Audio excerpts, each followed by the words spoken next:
Right. It's supposed to be very cool. The hurricane. Last hurricane you speak of, maybe. There's one that hit here like a month or two ago. Have we had a hurricane? Have I got the double thumbs up yet, Dinah? Yeah. All right. Good evening. Good evening. I would like to call to order the meeting of the Hermosa Beach City School District closed session. Dinah, will you please do the roll? Board Member Barrow, Present. Board Member Gardner, Present. Board Member Bove LaMonica, Present. Vice President Clerk Cole, Present. President Cluth, Present. all present. Thank you very much. We'll now go to public comment. Members of the audience may address the board regarding closed session agenda items. Comments from visitors shall not exceed 3 minutes unless waived by a majority of all members of the board. Seeing no one present in the room, Dinah, do we have anybody on virtual? No one online. Okay, with that, I will conclude the adjourn to the closed session. Thank you.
That's true.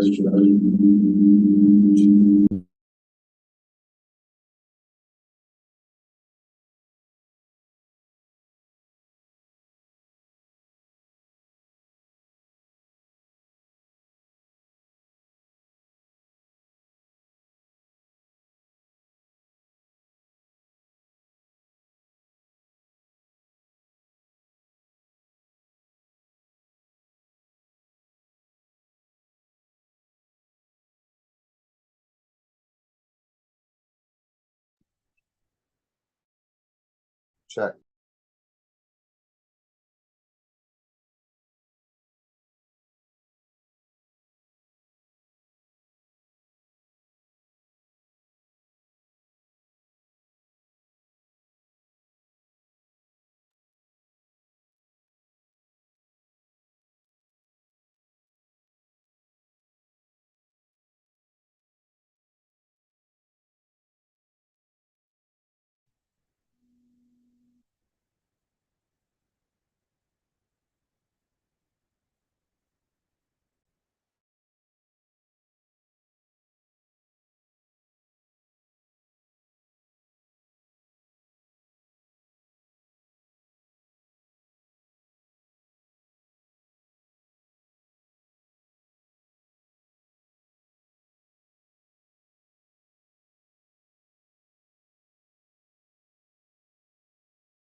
Check.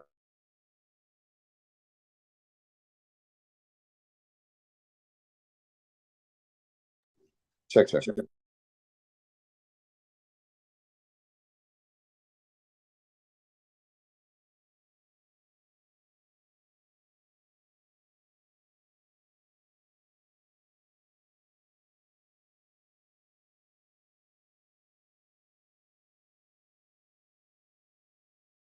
Check, check.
Good evening, everybody. Yeah, good evening, everybody. Is my mic hot? All right. Welcome. Great to see such a packed house for our open session of the school board meeting. To start with, I'm sorry, calling this to order. And to start with, can we do the roll call, please, Dinah? Board Member Barrow, Present. Board Member Gardner, Present. Board Member Bove LaMonica, Vice President Clerk Cole, Present. President Cluth, Present. all present. Thank you, Dinah. The next item is report from closed session, and there is no report from closed session. So I will move on to the flag salute.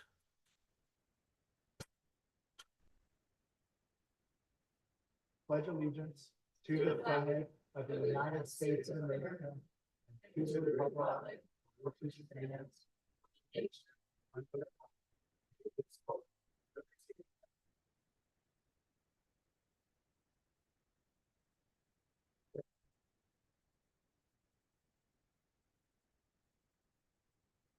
all right. Next item is that we'll move to approval of tonight's agenda. Is can I have a So motion? moved. So So moved. moved. Thank you, Jen. Second from Maggie. All in favor? Aye. Aye. Aye. That motion is approved. Motion carries. Agenda is approved. All right, moving on to the next item, announcements. Our first item tonight is Hermosa Valley Sports Recognition.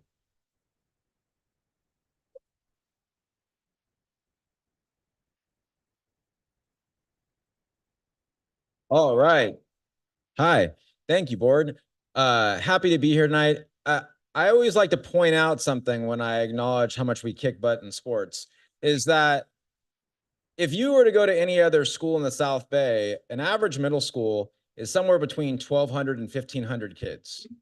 Hermosa Valley, you mean like Hermosa Valley soaking wet, is about 550 kids. That's with fifth grade. So pound for pound talent, our kids are truly unbelievable. Seriously, I don't know what's in the water. Actually, Mr. Former Mayor, do you know what's in the water? Or okay, yeah, that good coaching. So I just can't stress enough. You mean like how talented our students are and how great our programs are, and a major credit to the adults involved. So first off, we want to acknowledge our football team, and our coaches are here. Coach Ray Jackson and Coach Tim Gibson. Am I missing anybody?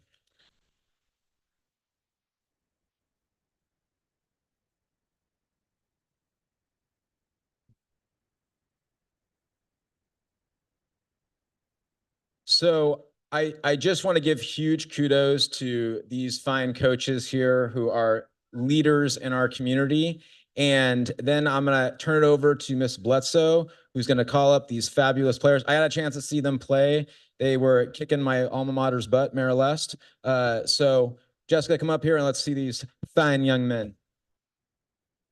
And I brought a friend. I brought along Coach V, who wanted to be here and support our team. So Coach V is our new 7th grade PE teacher. We're going to be giving a presentation shortly on athletics and our athletic director. So he watched every single play. I'm going to let him call the names and stand over here next to the coaches. Well, good evening, board. Thanks again for allowing me to be here, man. It's a pleasure and a joy. So I'm going to give off our football team some of the studs that we had. Tanner, can you come up, please?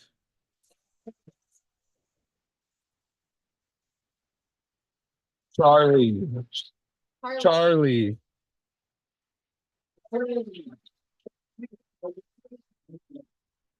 Jack. Jack.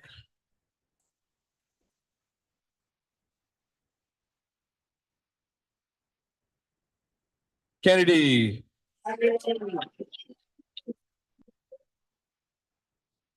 Noah.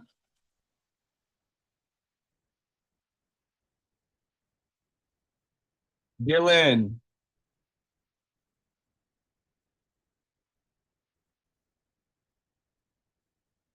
Jax.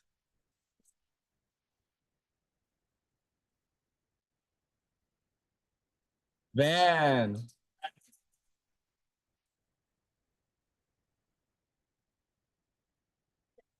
Luca.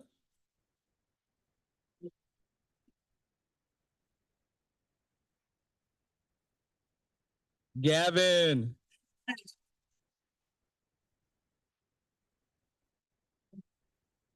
Odin.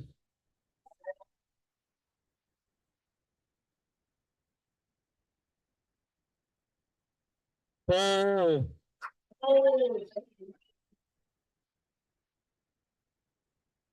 There were a few other players that couldn't make it tonight, but their names are Quinn. Let's give it up for Quinn, Andrew, Kieran, and our other coach, Coach Chris.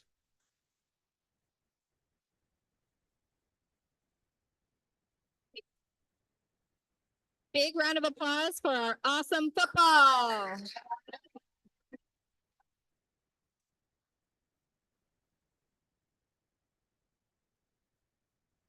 All right, boys, if you could huddle up for us here.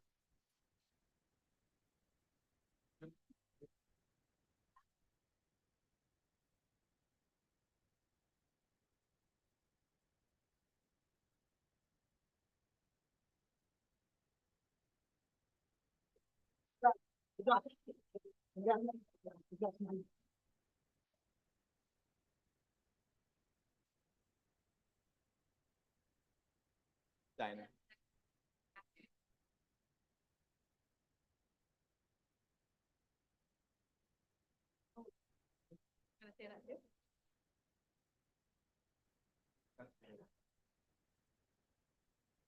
Hashi. Before we go, can we call these? Sorry. Oh, yeah, of course. Sorry, guys. These people were also on the football team. We had to misplace them. Owen was on our football team. All right. Kason was on our football team. Kevin and Baron.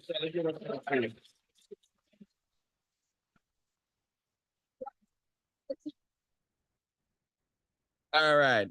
Thank you, thank you, thank you. All right, board. I am next proud to introduce you our girls volleyball team, who was also champions.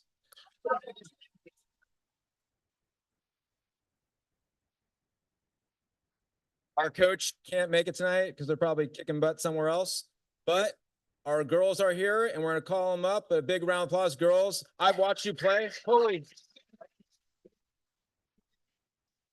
I'm telling you, like when I watch these girls play girls volleyball, like I get scared. You mean like, well, like I get seriously scared. Like they are so incredibly talented. We dominate in Hermosa Beach. I hear that volleyball is popular here. So Coach Joe is here. Kashi is not. Coach Joe is here. Coach Joe, come on up. Sorry, Coach.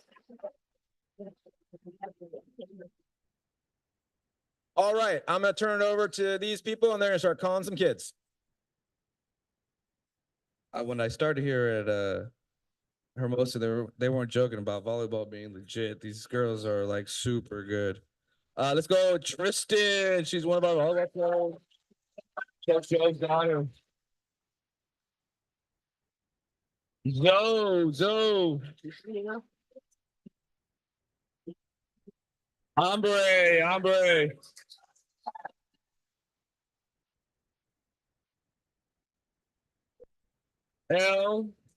L. Braden.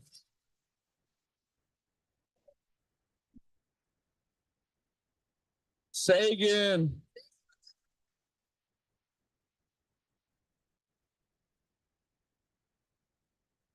And Mila.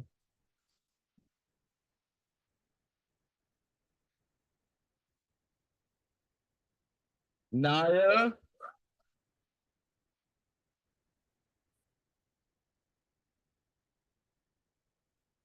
And there's a lot of them that weren't here because they got club volleyball, but we still got to give them shout outs. You know, that's priorities for them, right? There's like club volleyball. Michelle. Liliana. Juliana. Izzy. Grace. And Peyton.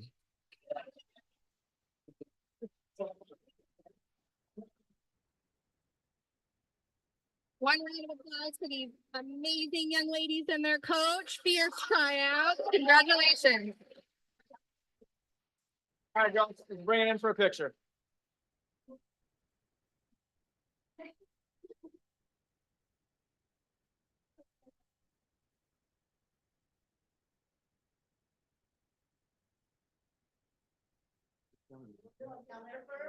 All around the room.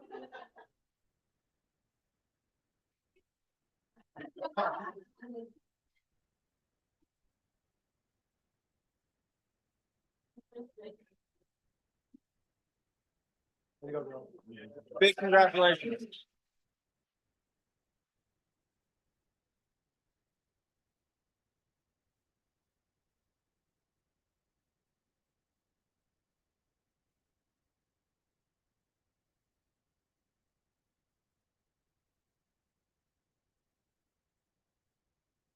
All right, wonderful, wonderful. We're going to keep it going here. Next, I'd like to invite up Principal Bledsoe and AD Nate to talk about the Valley Athletics Program.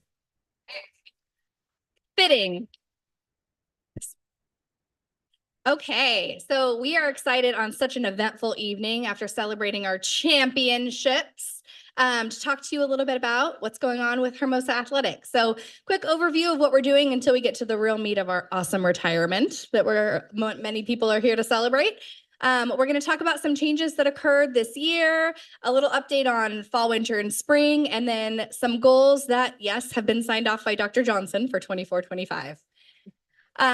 Let's start with some changes. I'm going to allow Coach V to kind of introduce himself because he's new to our program. Again, good evening, board. Thanks again for letting me be out here. It's an amazing opportunity. I also wanted to say thanks to Dr. Johnson, Principal Bledsoe, and just all my amazing coaches, man. They made this whole process so much easier. My name is Nate. I'm from Norwalk, California. I played sports all my life. I've been an AD for a few years, and it's just been an amazing opportunity to be here at Hermosa. Like I've had a lot of professional growth, and it's been good. So it's been a privilege. It's a joy, and I'm excited to be partnering with Hermosa and these kids. So I thank you guys again for the opportunity so much.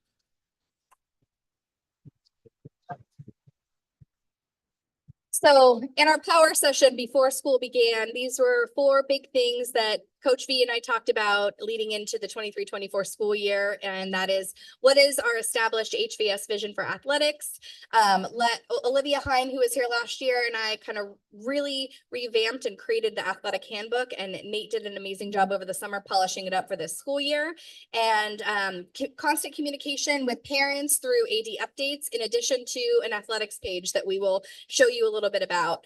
Nate, can you go through some of our principles? Yeah. We got 5 principles. They're up on the board. And the 2 I really wanted to hit was one was integrity and ethics. Not only are we just building players, but we're building like holistic students, right? On and off the field with academics and things like that. And personal growth. You know, being on a team is challenging. You have some really high highs and some really low lows. And these are an opportunity for them to grow as individuals and see what it is. You know, sometimes life throws us curveballs and we have to be ready. And so it's just been an amazing opportunity to really push these things going.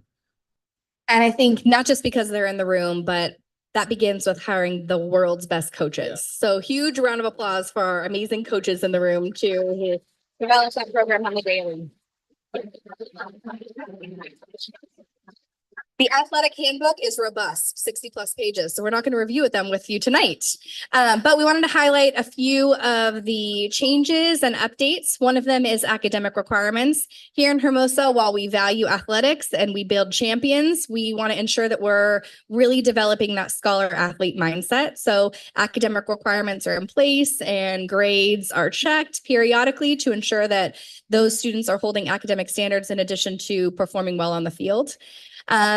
Attendance, we talked a little bit about too sick for sports. I think Coach V went out on the field a couple times. I didn't see you here, but I see you practicing. So what's with that? And I think that just speaks to the commitment to athletics that our students have, but ensuring that we are building that safe and healthy community. In addition to, the state updated the concussion protocol, so that was included in our athletic handbook. Taking us on. Do you want to talk about this? Yeah. Okay. So when I started, they have this great app. It's called like Constant Contact, and it's just my way of just throwing out e-blasts to all parents. Like, hey, this is what's going on. Hey, tryouts are these days. And I have amazing coaches. Like, yes, this is one source of relaying information, but my coaches are on top of it, man. I asked them like, hey, in the beginning of the season, hey, can we just make sure that we're emailing? So they all have like email chains going too with all the parents. Hey, we have practice tomorrow. Hey, practice is canceled. Hey, update. This is what time we're playing at. So this is just one of our sources that we use. It's been awesome opportunity just so everyone to get the same information. Everyone will get it all at once, and it's just quick and easy. Okay, massive shout out to Eileen Levin. Major changes happening on the Hermosa website. But Eileen has developed the HVS Athletics Program website that is incredible. It's linked here for you, board, but we captured a couple slides here, including important resources for families that are interested in volunteering their time or coaching, when we're playing, which games, so parents and families can come out and support. HVS in the news, game results, which are often referenced to pump them up. Meet the coaches. We have some amazing coaches. This is our basketball coaches that are currently in winter season, but there's Trisha. Oh gosh, I thought you were doing like, is she here? I did just see her, but just really amazing opportunities to get to know the people that are boots on the ground with our students on the Meet the Coaches page. For fall, obviously, we did quite well. So we're going to take you through a couple of things, a couple of celebrations. Again, boys flag football, South Bay champion.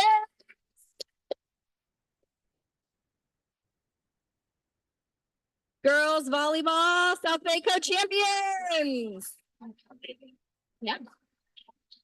Not only, let me tell you a quick update. So the boys football, we lost one game. And so at the end of it, they said, hey, let's do a 1-game championship, winner takes all. And we came back at their home and won it all. So it was really exciting. It was really cool. Oh, who did they beat? They beat, I believe it was, what was it, Adams? Paris. What district is that? Redondo. Oh, go with that. Yeah, okay. Okay. And then our girls volleyball, it was us and MBS, like with the same record going all the way to the last game of the season. Went to three sets. I think we won 15-13, or was it 16-14? One of those scores, but it was a close game, but we came out on top as co-champions. So that's super exciting. Yeah. This was an event that was community born. Parents came to us and said, we have an incredibly competitive volleyball program. And if you haven't been playing since you popped out of the womb, then you're not going to make the team.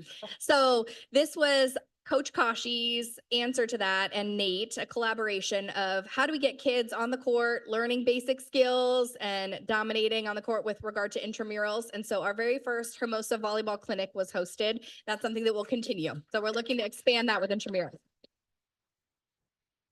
And then big deal, our very first Hermosa cross country meet. Amazing. And I think this was a collaboration between Nate, Nat Hazard, Mr. Hazard, Danica Brown, and then countless volunteers, random people from the community that showed up and carried stop signs. And I didn't ask Hermosa Beach Police to help, but one happened to be City of driving Hermosa. by. Just so happened, right, Danica? Did you hear me? Okay. I didn't ask though. I was told to not ask. And then I was like, what are you doing for the next 15 to 20 minutes? And he wasn't busy. It was weird. So the kids very safely made it across Valley with the help of a little whoop whoop. And we dominated. So it was really nice to see them running on running at our home and inviting other people to come. So also shout out to Stephen McCall, the former U, who was the thought rocket behind Let's Do a Hermosa meet, which will continue. Okay. Also think it's important to highlight coaches. So do you want to talk a little bit about Kashi and then I'll jump in? Coach Kashi, obviously you guys can see her resume. It speaks for herself. She's been amazing. She came in fully invested with the kids. Brought the best out of the kids. And it was just not only her, but it was a partnership with her and Coach Joe. They both took on the A and B team. Joe was assistant throughout the whole time. She's just been awesome. She's like, hey, what's the next move? What can we do? How can we get volleyball moving more here in Hermosa? And she was the one with Dr. Johnson and myself to get like the clinic going, and she was all in. So I'm super excited and just wanted to give her a quick shout out for that too. Yeah. Also in the house, Miss Brown and Mr. Hazard. There is something to be said for teaching an entire day with middle school students and then showing up to practice afterward and running 3 miles. Yes, exactly. So teacher coaches, just hands down one of the most amazing things that we can offer students, athletic resource on campus, but then also additional trusted adult after hours. And Nate and I wanted to shout out Mr. Hazard and Miss Brown for their participation in track and field and cross country. So whoop, whoop. We are in winter and the games will begin. We have boys and girls basketball going on and girls and boys soccer. And we wanted to highlight a winter coach. So we will be doing this too periodically, but all of our coach profiles again are on our HVS Athletics website, but I'm going to toss over to Nate to talk a little bit about Adams On. And also, like I said, man, all the coaches, they've been incredible. Like when I first came in, usually it's like, just a random parent volunteer, which is nothing wrong with that. But I have like people like, yeah, I played at, USC. I played here and I did this. We got Adam. He's a former Valley student. I thought it was super cool. Mr. Butcher, if you guys, probably you guys all know him, but Mr. Butcher was the one like, hey, let me ask this guy. We got to talking and then to find out that he came to Hermosa and he's like, hey, I just want to come kind of give back. So it was super cool to have someone that's a former student come back and say, hey, I want to serve and give to my community. Obviously, you guys see too his resume, played in Oregon, did a lot of good things. And the boys love him. It seems like the boys are really all into it. So I'm excited. I know we didn't have a really good season last season. And he said, that's not happening this year. So I'm really excited. Yeah. Which brings us to spring. We are excited to welcome back Cassie Fleming for her second year in a row coaching softball. And then Mr. Hazard and Miss Brown are going to be back at it for track and field come spring. And we'll share with you those winning results when we're there. 2024, 2025 targets. Where do we want to be next year? So I'm going to take you number one because you're passionate about this one. Yeah. Yeah. Passion. Yes. No, I really had a lot of kids come up to me and say, hey, we should start a cheer team.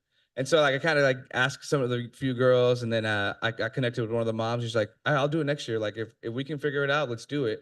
And I think it'd be cool. I know that a few other schools in the South Bay district have a cheerleading team. So if we can get something going on for the girls or for just not the girls, but just in general for the school would be a great opportunity. And just another, extracurricular activity for our students. Why not have that? Surf Team PE. There's way more to come on this, but we are going to be a yes on Surf Team next year.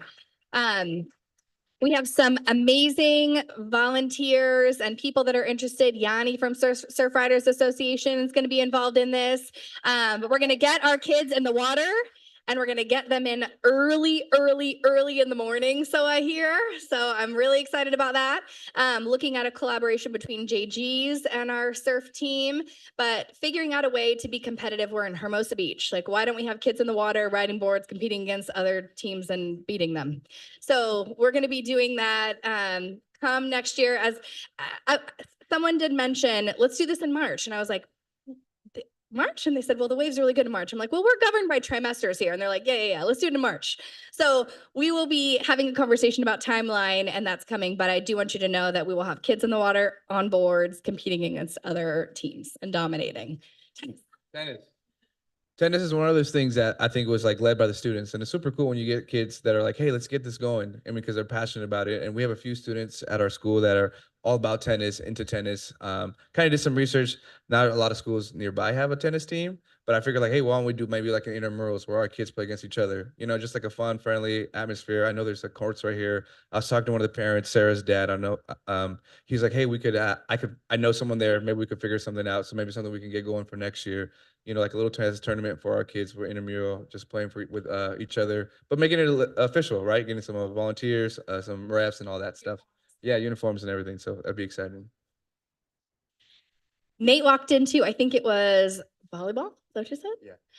And saw a bunch of parents wearing volleyball HVS sweatshirts and was like, whoa. And apparently one of the parents made these volleyball HVS sweatshirts and everyone was rocking them. And so what we're going to be talking about is trying to get HVPTO involved with a collaboration for HVS sports swag. But I talked to Dr. J and he was like, I would totally rock an HVS volleyball sweatshirt. So we can get it on the docket, then we can be representing in more ways than just our regular Hermosa Valley swag. And then last but not least, a sports snack shack. I grew up as a kid going to all the games and stuff like that. And I used to love the snack shack. And so I was like, why not? why not have something for us? And I think it's also cool because then we can partner with the whole school. Like, I know there's some kids that are like, sports isn't my thing, but they want to come out and do the scoreboard, or they want to come out and do things like this. And it's just a cool way for us to partner with them and make it like a holistic thing with the school. I know I already had some kids say, oh, if you do a snack shack, I want to do it. Like, I want to, I want to help. And it's just an easy way too for us to raise monies to put back in our athletics and stuff like that. So yeah, I'm excited for that. Very cool. We also learned that we're not governed by federal regulations. After school hours, we could sell Takis. If we wanted to, but we'll probably won't, but we could. And that is it. Go Dolphins.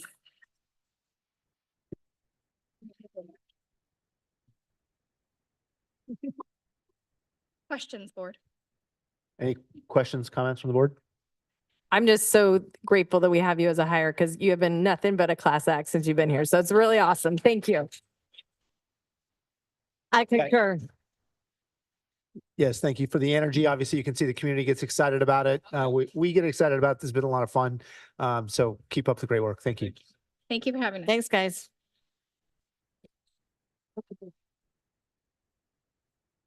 All right. The next item on our agenda, we're also really excited about. We're looking forward to honoring the retirement of Edward Iwasaka.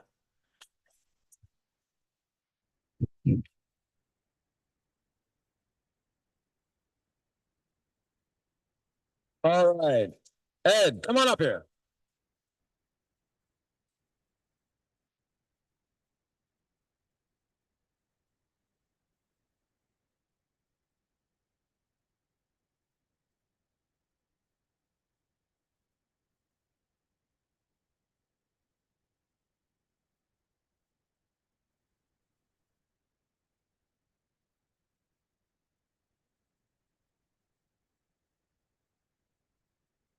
Congratulations.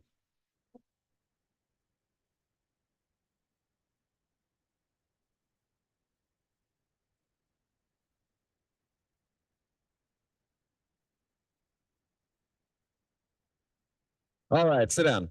All right. Get up here, Ed. All right, Ed. We don't normally do this. Usually our retirement's at the end of the year. And I was like, well, Ed's retiring. It's going to have to be at the end of the year. And then I got like 5,000 people giving me daggers about it. So we're retiring you right now. Ed, I feel like with you, I'm never without candy. Ed, I would love to say all kinds of funny, goofy stories about you, but I have two people who are much better and much closer, and that is the happiest man alive, David Carver, and your boss, Jay Peck. Come on up, guys.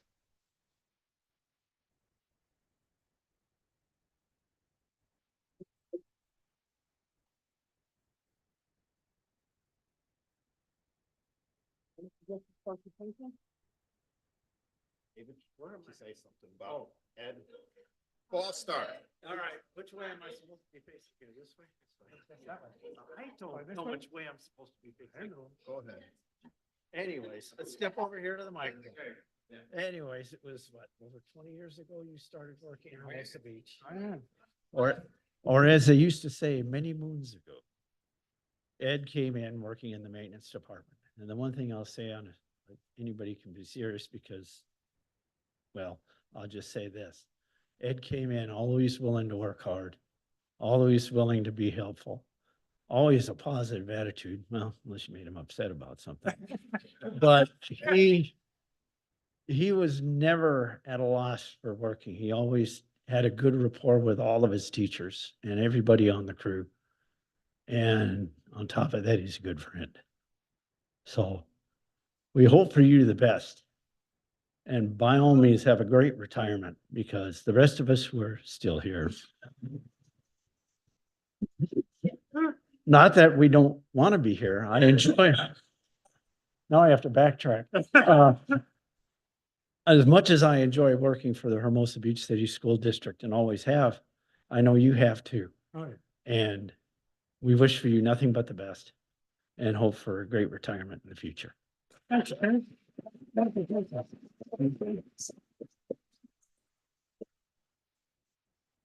just going to echo a few things that David said. Ed would show up every day with a great attitude, always willing to help. I mean, I can remember when I was working at View Campus with them, we're pulling up these 5-gallon buckets of paint. Ed stopped what he was doing to help me get this stuff up on the roof. This is the kind of guy this person is. He would take his shirt off his back for you. He's an amazing human being, always willing to help, great attitude every time he showed up to work. We love you, Ed, and we're going to miss you. Thank you.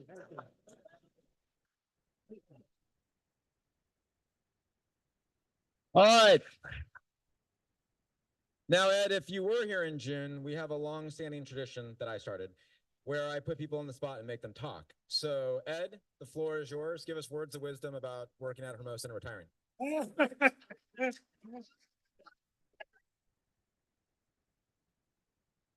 Well, I've had a lot of fun, and I'd still be working if it weren't for my physical problems. But yeah, I've enjoyed working with everyone.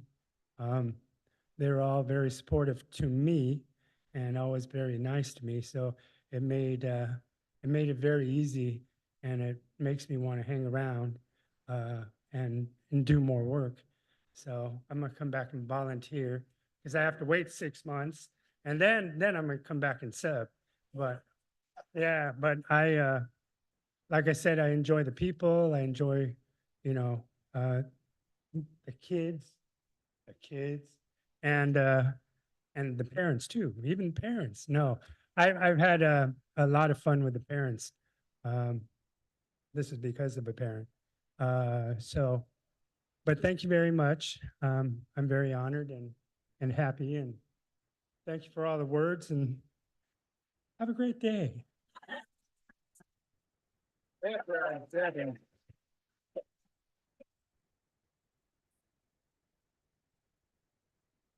All right, Ed. Now, when people retire from Hermosa, it's a very big deal because seriously, people work here for like a gajillion years. You would know. So we have the certificate here at Ayahuasca from Hermosa Beach City School District. There you go.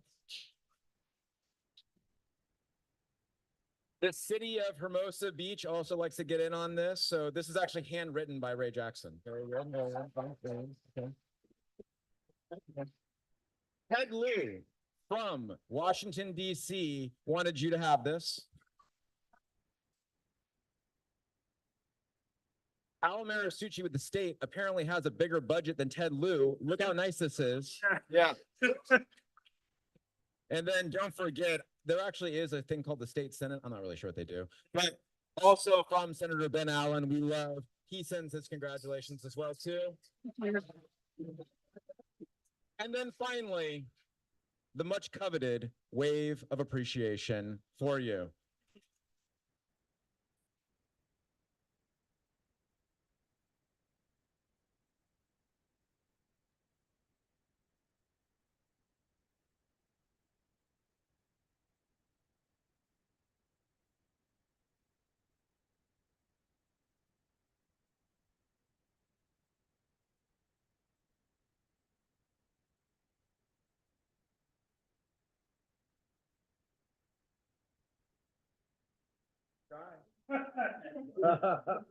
Come on, people, get up here. Quick.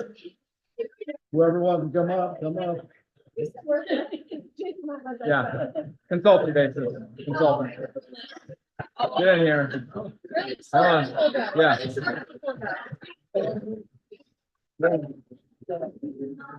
Lean in, people. You got a nice camera. Widen that sucker out.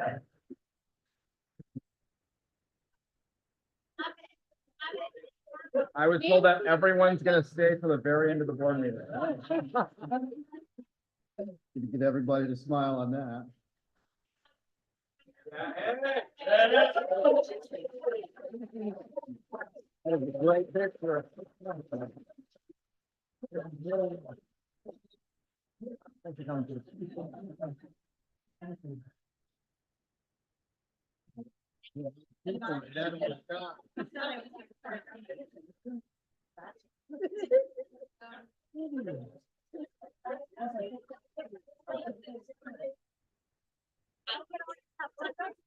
like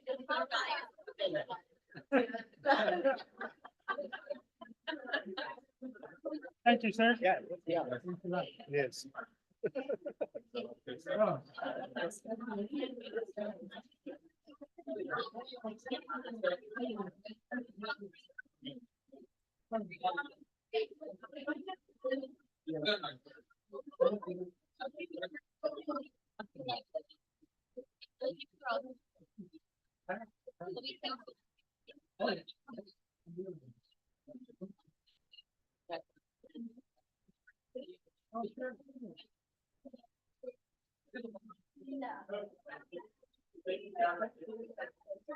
Christie.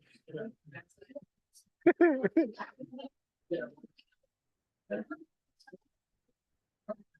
all right.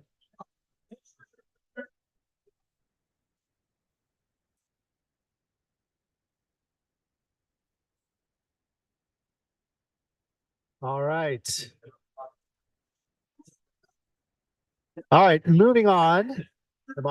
Yeah, I think you guys can hear me. I'm getting, just wait over here. Somewhere right.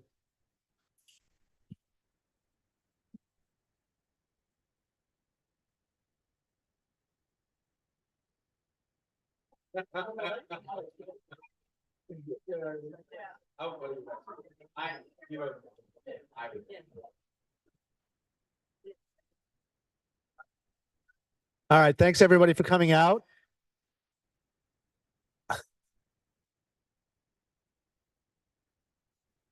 Yeah, okay.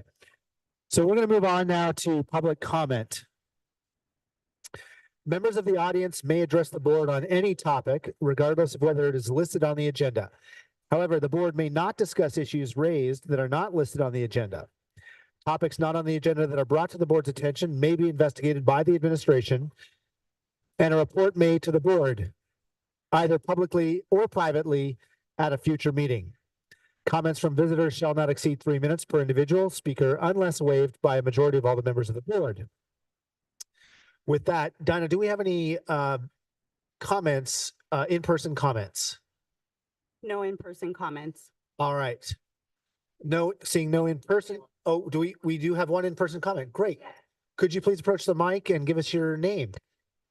Leah Navas, and Hello. I am our negotiating chair, and I just wanted to take this moment to thank you all for being in partnership with HBEA. I've gotten a lot of feedback from our staff saying how supported they feel by the board and our administrators. And so we just wanted to say thank you. So thank you. Happy New Year. I would love to stay further, but I have to go. Thank you all very much. Thank you very much. Thanks, Leah. Thanks for that. All right. If there are no other in-person comments, Donna, do we have any virtual comments? No online virtual commenters. Okay. Given that, I will close the public comment and we will move on to superintendent update. Thank you, Quentin. First up, I would like to share that we have the TK Kinder Information Night coming up in person on Thursday, January 18th. And then also we have the Zoom on January 25th. Really excited about that. Make sure that you come out. We have a lot of cool things planned to share with our newest families to the district. Got some personal notes from kindergartners giving you some advice, as well as we'll have some speakers, including student speakers that have gone through our school system. So I think it's going to be a good opportunity to welcome you into the Hermosa family. What time is that at, Jason? That is at 6 o'clock, 6 to 7:30. Hermosa View. Thank you. Good job, everybody. So light on the information there, huh? All right. Next up, we have a board workshop coming up on January 23rd. We'll be meeting at Hermosa Valley to discuss our facilities improvement. Looking forward to that. And then also at Hermosa Valley on January 30th, we'll have our governance workshop and we'll be working on vision and governance. Next, I want to give a big shout out to all staff coming back from the winter break. I was on all 3 campuses, and I got into every classroom at Hermosa View, and that was on Monday. And our folks were hitting the ground running. It did not feel like that we just got out of a 2-week break. I just want to give a huge shout out. That is something I love about this team, is that they hit the ground running. Like when it's time to play, as you can see tonight, we like to have a good time. But when it's time to work and it's time to work for our kids, they are absolutely committed to the work. And just seeing that firsthand on that first day just reminds me why I love being in Hermosa. Next, our bike rodeo is coming. The first one's on Friday, and then our e-bike rodeos are next week. Really proud to our commitment to keeping our kids safe on the road, and providing our e-bike certification at Hermosa Valley, and then providing bike education to all of our students. And then on that note, I'd like to formally introduce our bike campaign, I love that. These are so amazing. And we would like to give our Hermosa residents to put on their own lawns. These signs are for our board. Yeah, for everybody. Make sure we get a good zoom in on that camera. There we go. Yeah, thank you. All right, so special kudos.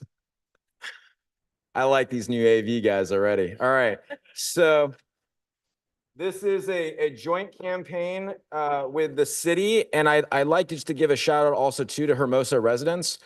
Chief LeBaron and I, that's awesome. Chief LeBaron and I, we met with a group of residents, and as we were talking, one of the residents, this was on the Strand, they said, it's not an e-bike problem. Really, I think like our concern is it's a speed problem. Thought it was such a true statement, and I really do feel like that all the best ideas that we have, I steal. Chief LeBaron and I started talking about like, well, what can we do to have community effort and build a culture of, safety, and build a culture of slow down. So thus the yard sign. And so everyone can do their part. And it's like, well, how do I get a yard sign? All you have to do is ask. Isn't that amazing? And then we will come and deliver the yard sign to your yard. So like our Choose Hermosa School sign, which we can also deliver if you want with the e-bike sign. We have a flyer that's gone out to our school community, and the city has put it out as well. And you can just request a sign and it'll be brought to you. Would there be a way to put it on the website and just like a button that a community member could go to the website and just press the button and go to the form? We could absolutely do that. I'm sure Eileen could do Yeah, that. Thank you absolutely. so much. Thank you. And then lastly, I have good news today. Today, we are the winners of the National School Psychologist Award of Excellence for our work in inclusion. A huge shout out to Ashley Schwen, who did our application in collaboration with our special education team. And so we are acknowledged today for that. So major kudos to her and our special education team.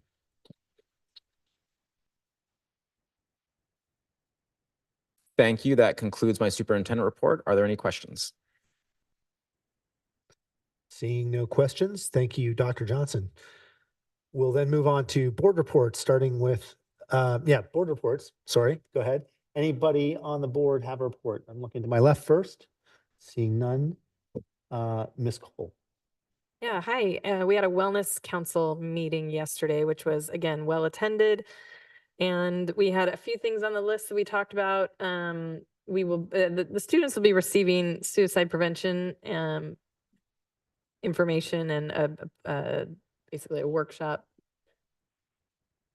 So that will be coming up soon. We're hosting at Valley a body image assembly, which we think is really going to do a lot of great things for students and have a lot of support around.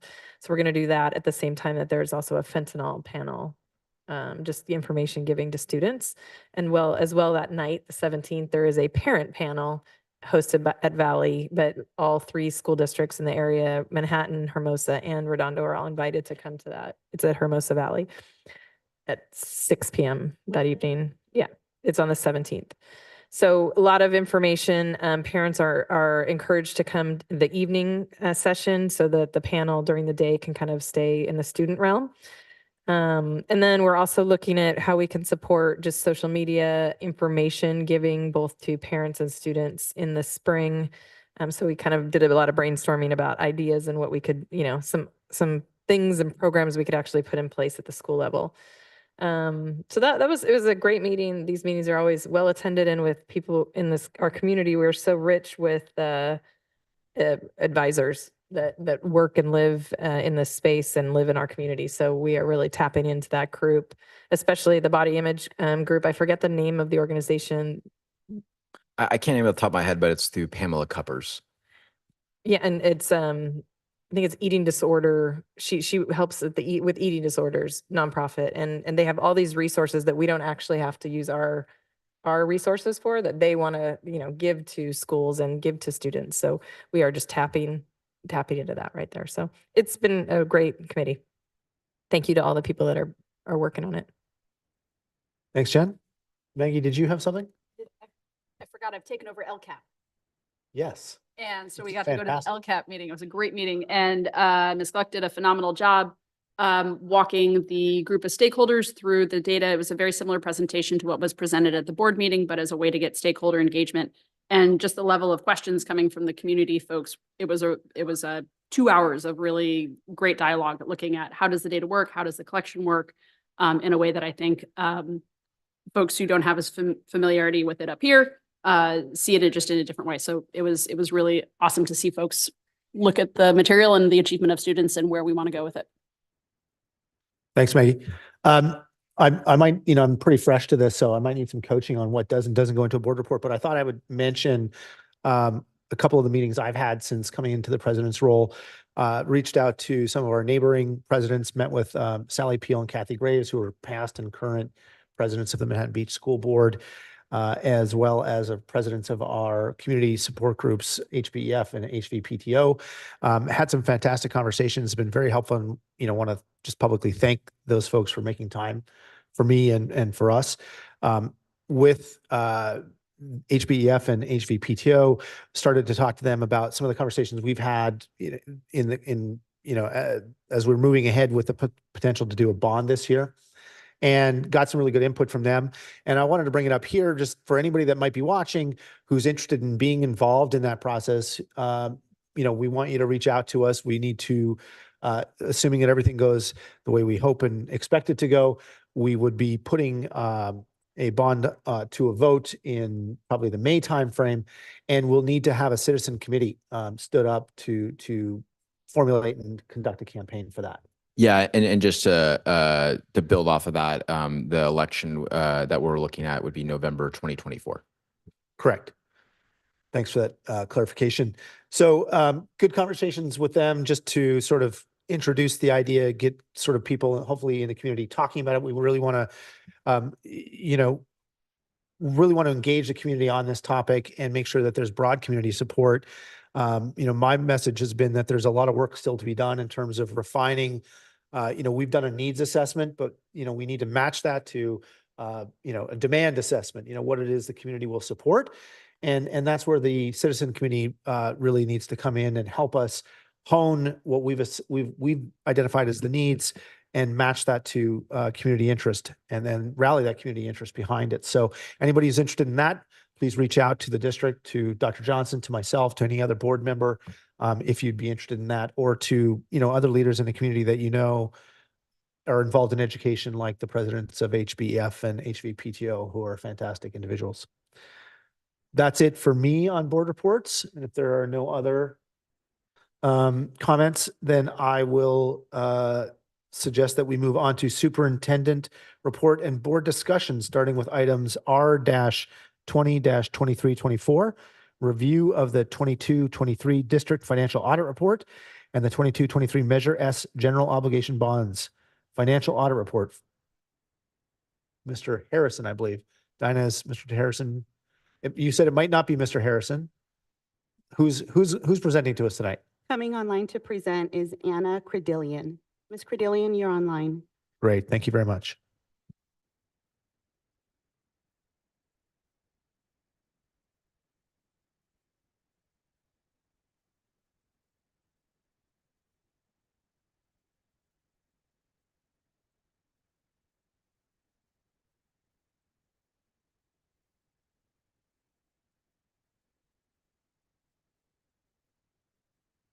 Good evening. Can everyone hear me okay?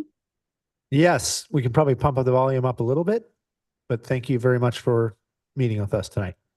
No problem. Thank you guys so much for having me today to present the district's audit. So as independent auditors, it is our responsibility to issue our opinion on the financial statements, which are prepared and reviewed by management. Today, I'd like to share with you the summary of our results. We have issued an unmodified opinion on the financial statements, which is the highest form of opinion that we can issue. What this means is that we have identified that the district's financial statements are materially correct. We did, however, have an audit finding over the financial statements in the current year. This resulted in audit adjustments being posted to the financial statements. However, this did not modify our opinion as we did not determine that there was any material misstatements. In addition to our opinion over the financial statements, we've also issued an opinion on the district's compliance with state requirements. We've issued an unmodified opinion on all state compliance areas with the exception of 3, which is attendance, immunizations, and classroom teacher salaries. None of these findings were repeat findings, and management has provided to us their corrective action plans that they plan to implement in the future to prevent non-compliance. So at this time, I'd like to open it up to you all to see if you had any questions. Looking here at my board colleagues, Doug, Maggie, any questions? Kathy, no questions from the board. Anna, thank you very much for joining us and providing us that report. Thank you all. Have a great night. Thank you. Bye. Thank you.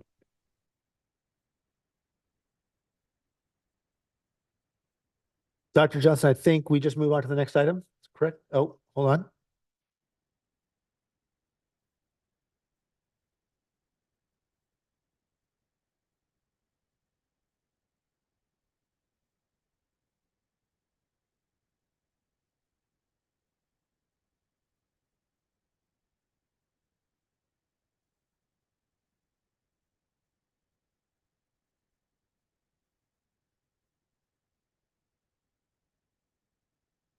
Okay, moving on to the next agenda item, R-2123/24, HBCSD Goal Progress Report. Dr. Johnson.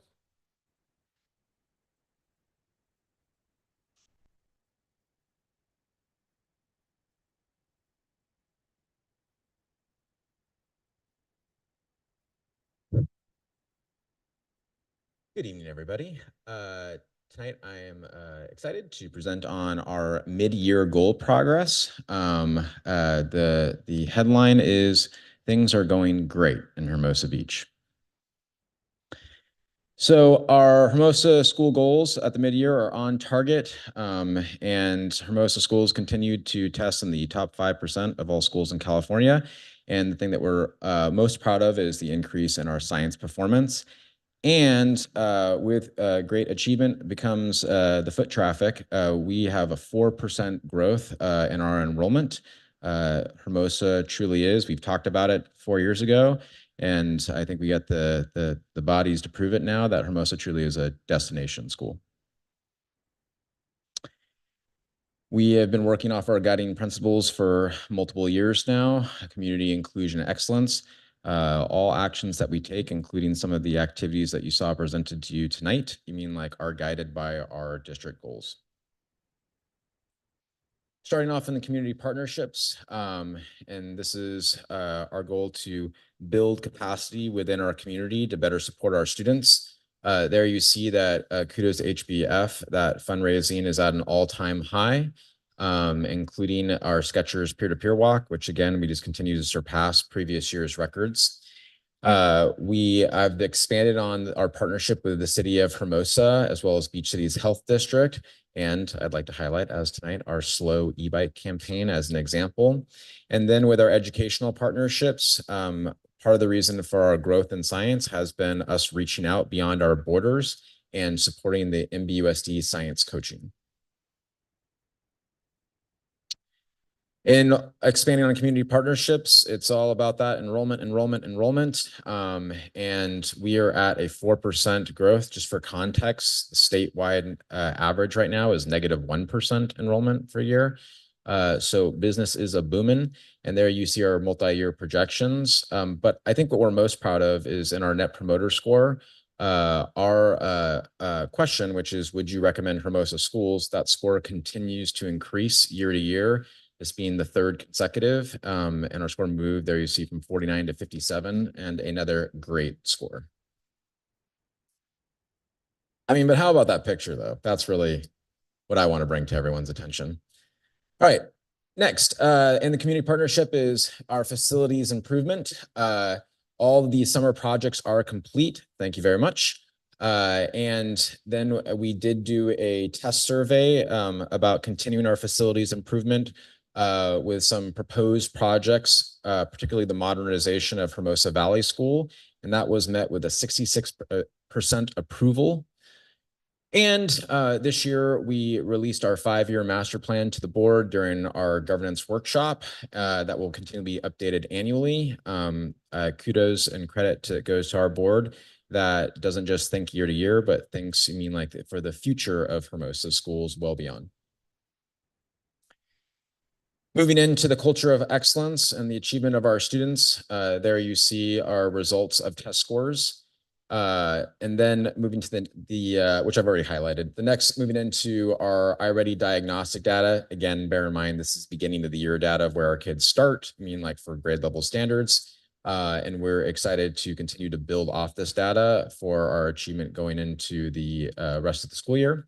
And attendance is up, and attendance begets great student outcomes, wellness, and achievement. So last year we were at 94%. This year we are at 96% for trimester 1. Next, in the area of professional development, we are always looking, to me, with great programs, means great professional development and building the capacity of your staff. So just to highlight a few things, we continue to double down on our inclusion training. Our teachers, I'm very excited, are participating in instructional rounds. Hermosa Valley did their first round in December. Instructional rounds is teachers observing other teachers and learning from each other and debriefing about practices. And then we've spent a lot of time in early childhood education, bringing in 2 new curriculums. The Frog Street curriculum, which is the interactive whole child curriculum, as well as Foundations, which is our phonics-based literacy program for early readers. Continuing in our culture of excellence with our signature and expanding programs. There you see a litany on your slide of various programs that we expanded. We're very proud of our elementary Spanish program that we extended into 6th, 5th, and 4th grade. Our music program, a huge shout out to Miss Kim. I've never received so many emails for one single program about the holiday presentations. And a huge shout out to our kids too. I watched the presentation. It was 4th grade at Vista. It was an outstanding performance. The kids were just great. Got to give a shout out to Miss Heath. She introduced the Model UN program. And then also a shout out to Miss Cedarquist, who is running Green Team at Hermosa Vista. Then bouncing down to the equity and inclusion program. There you see our results from the CAS for the 22-23 year. One of the areas that we are always looking towards, is a huge focus of our school district, is special education. We had great gains in math, and we are working on and continue to develop in English language arts. One of the reasons that this board approved a reading specialist as well as the Foundations early phonics program is in order to continue to support and develop our readers, particularly those that are at risk in their reading ability. And there you see that we've collected the data on the diagnostic that we build off of, and we use our early intervention and our tier 2 intervention systems, such as level literacy intervention, in order to target those readers when we do that assessment in September. So let's hit the ground running. And then our F&P assessment for trimester 1 showed a 22% differential. This is similar to the differential that we saw between F&P and iReady at first trimester last year, which was a 17% differential. We feel confident with the capacity of our staff and the F&P assessment that we will reach a greater fidelity by trimester 2. Last year, it was a 1% differential by trimester 2. But to support our teachers, that's why we have our reading coach and our grade level planning days in order to provide coaching and support for our teachers that are working on the F&P and with our readers. Moving on and providing a equitable, inclusive environment where all students have high engagement. To me, this is about making sure that our classrooms and our campuses are reachable for all students, regardless of ability. As I mentioned about our inclusion professional development, I also want to give a shout out to Ms. Myers and Ms. Cedarquist, our responsive practice specialists, who've done such a great job providing monthly lessons, and the website repository where all those lessons live is just fantastic that they provide to our teachers on a monthly basis. And then we're very proud, kudos to the principals and the staffs who have implemented PBIS or positive behavior intervention systems at all of the campuses. And then finally, wellness and social emotional wellness is a huge centerpiece of Hermosa schools. I think much of the success that we've had during the years that we've been part of the district has been our development of SEL programs. There you see the long laundry list of all the various programs. And I would just like to highlight the body image assembly that Ms. Cole talked about that is going to be happening next week. And then in January, we will be launching our participation mapping survey, where we will gauge the extracurricular participation of all of our students in order to provide support for those students who want to be involved in extracurricular activities but are not yet. And then I also want to highlight that in December, we provided staff counseling. So provided a sub. And so for any staff member that wanted to have on-the-job counseling with a licensed therapist, was available to staff. And then we're going to be doing the same thing at Vista and then at Valley. And this is in collaboration with HBA and our staff about just making our resources readily available to our staff on site, so they don't have to chase down those types of resources for support. Thank you, board. And at this point, I'll take any questions. Do we have any questions? I'll start at Kathy's end. No? Jen? No questions here. Thank you very much, Dr. Johnson. And as we load up that next report, I'm going to check in with Paula. Okay.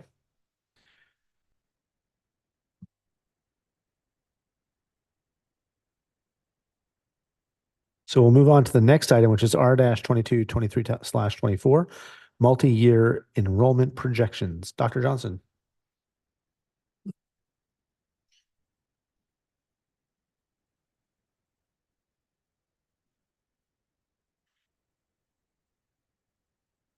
Thank you, Quentin. This is another good news report. The headline here is enrollment is great. So the enrollment projections and beyond is between a 2 to 5% enrollment growth, depending on the types of trajectories that we're looking at, which we'll share.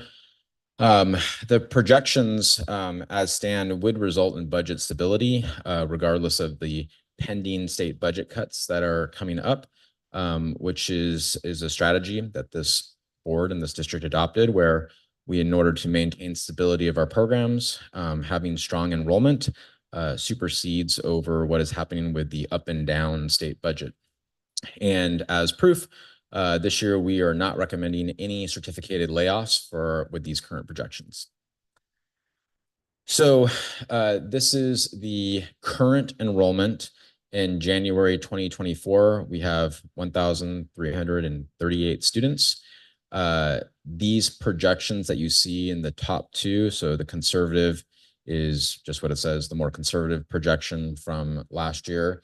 And the moderate projection is the ceiling, or sometimes what they call like your facilities projection. So it's like, hey, make sure you have enough seats for this many kids.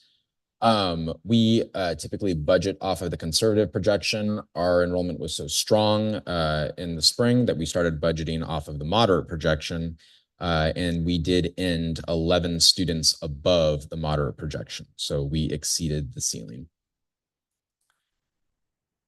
We work with Decision Insight. It is the top-rated enrollment projection company. It's owned by PowerSchool, which is our student information system. There are some of the things that we do in order to collaborate with Decision Insight. We also review our own, what I call our own enrollment factors. Here is a list of all the things that we believe attract our families to our school. And I just want to really highlight that I tell anyone that will listen, the difference between school district A and school district B is not the kids. Kids are the same wherever you go. They're great. I mean, the difference is the adults. And so kudos to our community, our parents, and our staff who very much make a difference. And when you look at our Net Promoter Score comments, and I read every one, the #1 response for why people send their kids to Hermosa schools, it used to be when I first started, it used to be people say the community. Now it's teachers and staff. And I think that we have just done a better job as a district on highlighting the great things that are happening in Hermosa schools, so people realize, what a gem they have with the people that work here.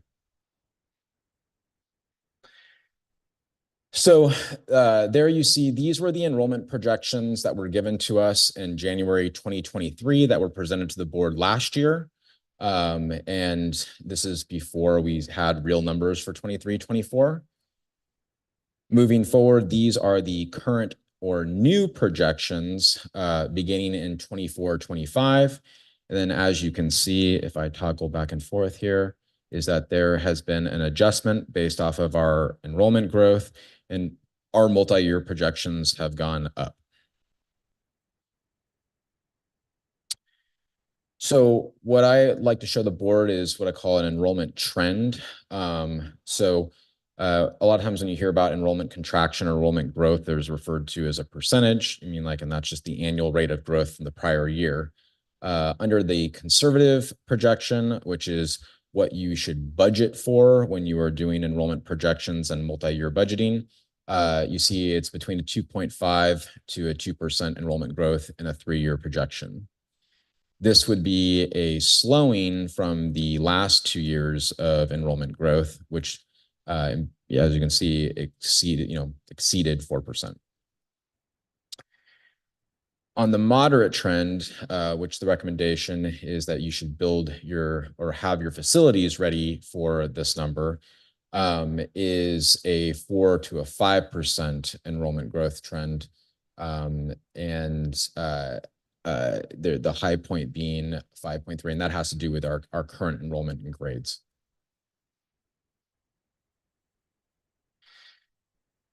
For staffing projections, under both projections, we again are not anticipating any layoffs or program reduction.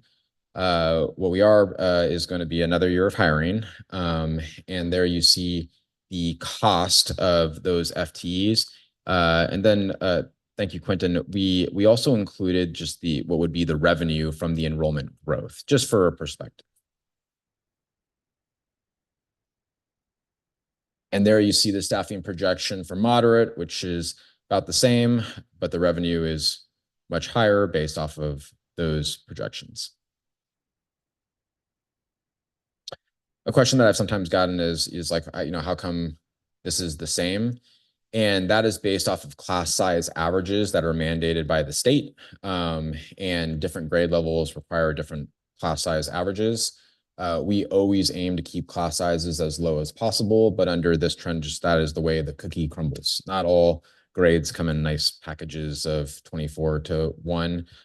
Some grades, the class sizes will be lower, and some classes, the class sizes will be more 23-ish. This is the facilities projection for 24-25 under the moderate and conservative. The bottom line here is we do have space. And what I added in there in the gray, those are the preschool numbers. So there you see current enrollment and necessary rooms and projected out for the following year.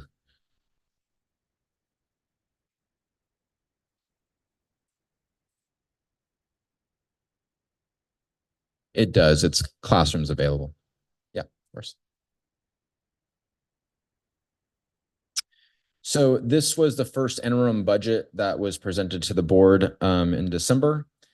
And there you see the multi-year projections. This is after salaries are included, and the district committed to a healthy spend down of their reserve levels in order to right size their reserve.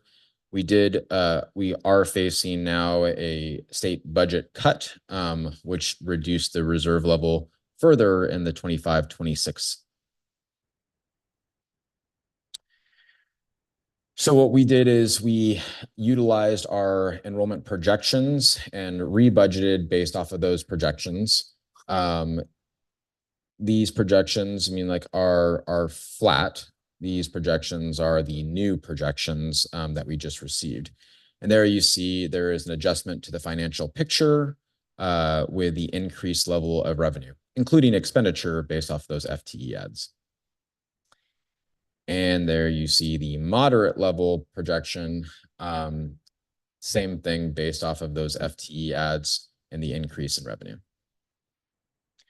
And the moral to the story is that enrollment growth creates budget stability in boom times and in hard times. There's our calendar for our budget adoption. And the reason this is important is that enrollment drives funding and funding drives programs. And so we look forward, the governor's budget was actually released today, right? And there is good news for bad news. It is no longer 0%, it's 0.76%. So, hey, come on, half full. It's growth. Yeah, that's good. I like that. Thank you, board. At this time, I'll take any questions. Thanks, Jason. Starting at this end, Doug. Maggie? Had questions? Thanks, Jason. That was a really thorough presentation. I appreciate all the data on that. We showed the enrollment for what it is right now in January. Is the state still doing Norm Day where they collect the data in October? Like to report off of of enrollment? That's I believe you were referencing the ADA. Yeah, the ADA. ADA is taken all year long, including the end of the year. There is a period where I believe it's February to April. That is the highlighted period. You mean like of ADA? Sweeps week? Yeah, but actually I've learned that ADA is actually accounted for the entire year. It's no longer like the one day in October where if you don't have, okay. No, I'm looking at Paul because I'm like, right? Talking about Census Day where they collect the first look at attendance and enrollment. Yep. And then there's 3 reporting periods for ADA, P1, P2, and then annual, what Jason is referring to. So the states, all of this benefit off of the number of students we get will continue to positively impact. Correct. Yes. And we have noticed that for the last 2 years that our enrollment going into spring has started to creep up from student transfers.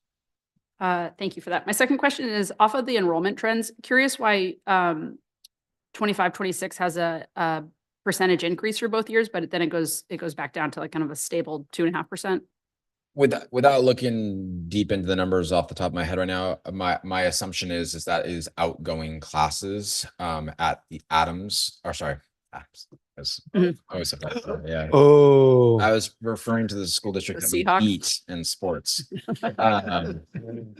At Hermosa Valley, we have larger classes at 7th and 8th grade, and those classes are moving out. Got it. Okay. So it has nothing to do with like preschool, just because there's a big jump in the enrollment for the trends on that. So just that's correct. And I would describe right now our numbers as bottom and top heavy. Thank you. Next question is looking at the facilities projections. Do we use a specific definition for classroom? Because the thought on that is at one point we had to put people in MPRs and other undesirable. No, locations. That's a great question. I quite literally just classrooms. And a question I got is like, well, are all, it seems like at Hermosa Vista, all classrooms are being used. Not all classrooms are being used for teacher to student classrooms. So, we have, at Hermosa View, for example, we have the wellness center. at Hermosa Vista, we have the special education center and that has multiple service providers in that room. So I do think over time, you mean like we'll have to make an adjustment? You mean like as we have with our facilities and like how we configure? But that is not in the next year or in the multi-years. Based off of our enrollment trajectory.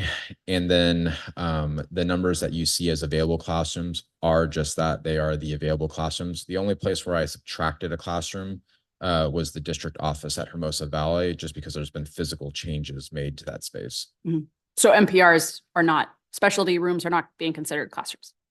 Specialty Rooms spaces. such as the MPR are not considered classrooms. The science collaboration stations, which have never been used as science collaboration stations, they've always been used as classrooms, are designated as classrooms. They're just larger classrooms. And then last question off of enrollment projections. Given the fortuitous spot we'd be if we were looking at over 1,500 kids, do we have in place or a committee right now to think through permits and how we're thinking about community and how we welcome people into this community if we're looking at enrollment projections that would limit seat space?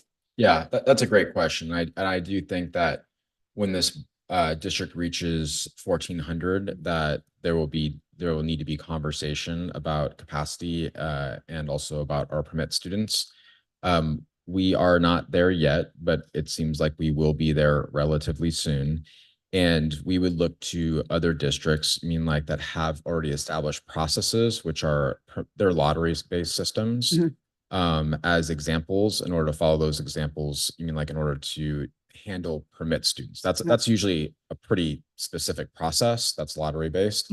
And I would recommend us following Redondo's example, because they're a district that navigated 10 years of enrollment growth and a very high request rate of permits over those 10 years. I think there's a lot of lessons to be learned from there. And I do agree with you, though, that the board, either by committee or by recommendation, will have to put into place processes in order to adjust or right size our district if we continue to grow at this rate. I will acknowledge that this enrollment is bucking a major trend, not just in the state, but in the South Bay. The rate of attrition of enrollment in coastal areas is much higher than the state average. So, a lot could change in the next couple of years.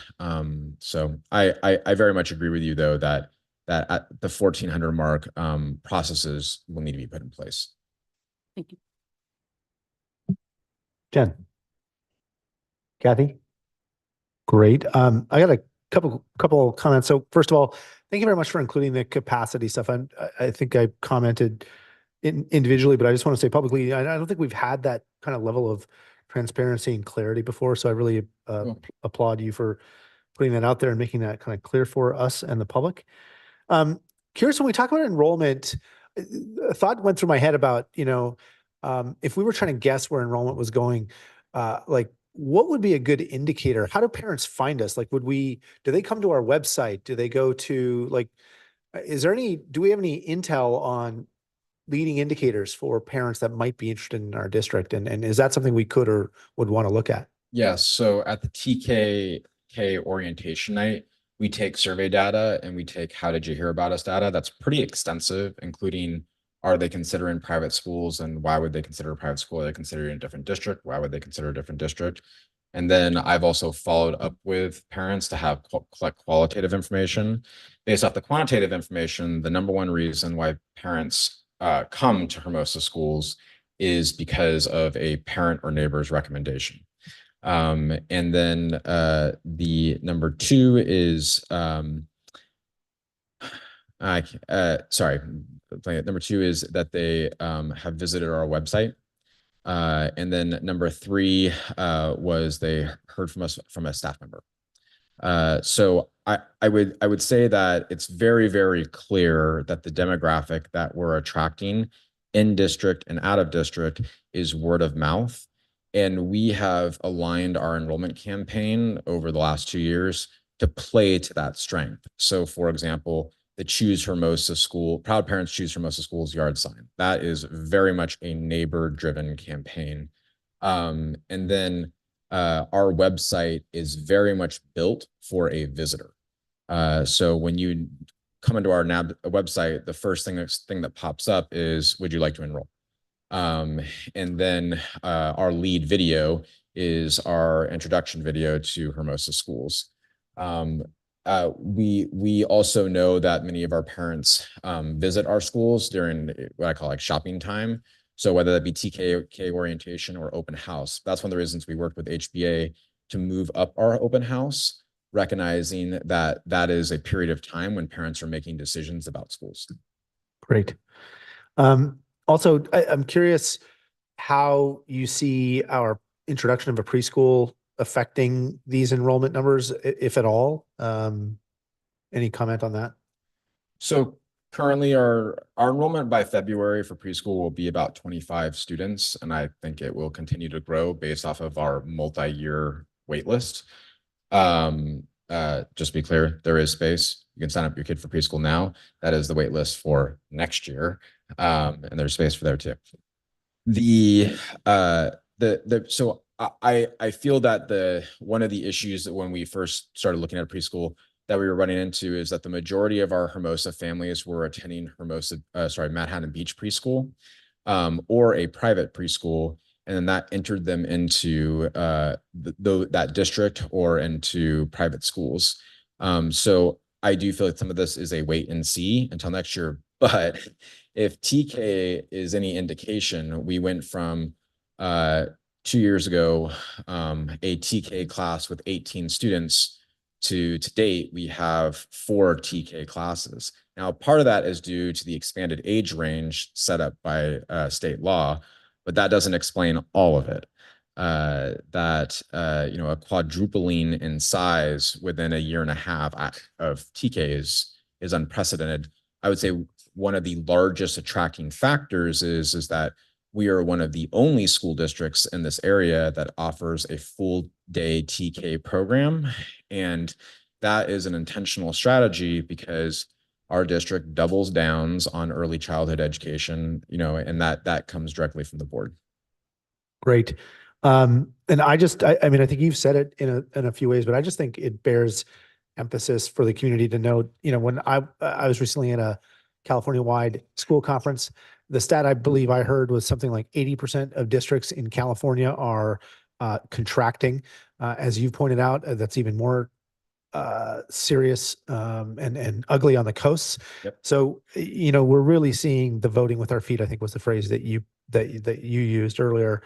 And we're seeing people come here, and I think it's a tremendous, indicator of our overall health, along with the net promoter scores and everything. But really, I mean, when parents are putting their kids in here, it says something. And I think the news is great.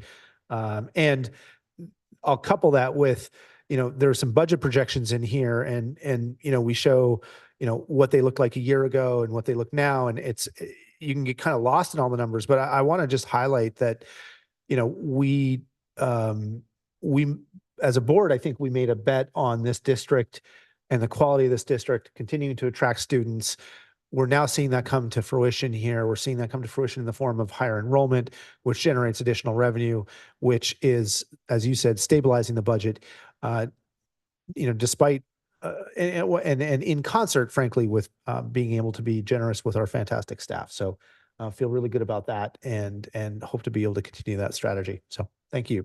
Thank you.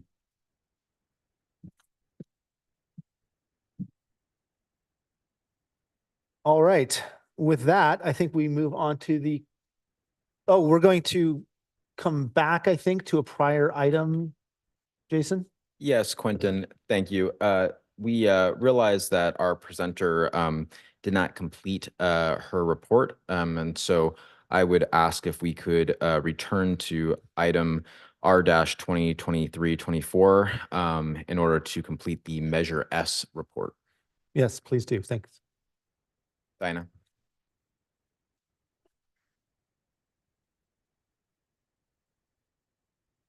Thanks, Paul, for catching that. Ms. Credillion, are you there? I am. Can you all hear me? Welcome back. Thank you. Yes, we can. Thanks for having me back. So along with the financial statement audit, we also performed an audit over the district's Measure S bond. And so for that audit, it's very similar to what we do for the district, where we review the financial statements, which are prepared by and reviewed by management, and issue an opinion. Along with that financial statement presentation, however, we also perform a performance audit over the building fund. So along with our performance audit, we issue an opinion on the compliance with the bond measure requirements. So for our performance audit, we selected a sample of expenditures, which totaled 93% of the district's total bond measure S expenditures for the 22-23 fiscal year. For those expenditures, we reviewed supporting documentation in order to determine whether the district was in compliance. Based on the audit procedures we did perform, we've issued an unmodified opinion on the financial statements, which is the highest form of opinion. And along with that, we did not have any instances of material non-compliance over our performance audit. So what this means is that the district has properly accounted for all the expenditures held in the building fund, and that the expenditures that they did make were for authorized bond projects. So once again, I'd like to open it up for questions if you all may have any. Any questions? Paula, is there a part 3 we should know about? Okay. No questions. Thank you very much. And I just want to synthesize that for the public in that, you know, it's a clean report for Measure S and the general obligation bond. And as we go forward, I think it's important to just note that the district has been very fiscally prudent with that bond money. So I think that's worth underlining. Thank you very much. Thank you. Have a great night. All right. Moving on, getting the chocolate out of my mouth to consent items. I believe I need to call for a motion. So moved. Thank you, Doug. Can I have a second? Second. Thank you, Jen. All in favor? Aye. Aye. The motion passes. And we can move on to board action. The first item of board action is business B-9423-24, Agreement Juvenile Diversion Program. Ms. Gluck is not with us tonight. Mr. Johnson, will you be representing Ms. Gluck? That is I. Okay. Approval is recommended for, juvenile diversion program. That's with the great Joan Jenkins. As we've explained to our board, that we really believe in a niche counseling, or providing a wide spectrum of counseling and services based off of that student's needs and not a one size fits all. Joan Jenkins has served our district many years, and this is a continuation of those efforts. Thank you. Thanks, Dr. Johnson. Are there any questions, board members? Seeing none, I will ask for a motion. So moved. Thank you, Doug. Second. Thank you, Maggie, for the second. All in favor? Aye. Aye. Motion passes. Moving on then to personnel item P-23-23/24, updated salary schedules for admin, certificated, classified, management confidential, and school psychologist and speech and language pathologist. Dr. Johnson. Thank you. And again, a credit to HBA and our negotiating team partners. And thank you to negotiating chair Leah Navas, who's spoken public comment tonight, as well as Suzanne Connors, our HBA president. We had a great negotiation in the 4 years that I've been negotiating. This is the 5th contract that we've negotiated successfully. And I just think that we have a great staff and a great union, and thank you to the board. I think we have the best staff in the South Bay, and we want to make sure that they're well compensated for the great work that they do. Thank you, Dr. Johnson. Any comments or questions? Kathy, Jen? No, thank you for the work getting that done. And thank you for the union being good partners. Doug, Maggie? This is well deserved for everybody. Great job. All right. Then I will ask for a motion. So moved. Thank you, Doug. Second? Second. Thank you, Jen. All in favor? Aye. Aye. Motion passes. Great. We're on to the last item on the calendar, on the agenda, board member roundtable. Open it up here. Good. Thank you. Glad to be back. Happy New Year, everybody. Thank you very much. Agreed. Thanks. Great. Okay. All right. If there are no other comments or items for roundtable, then I will ask for a motion to adjourn. Second. Thank you, Maggie. Thank you, Doug, for second. Meeting is adjourned.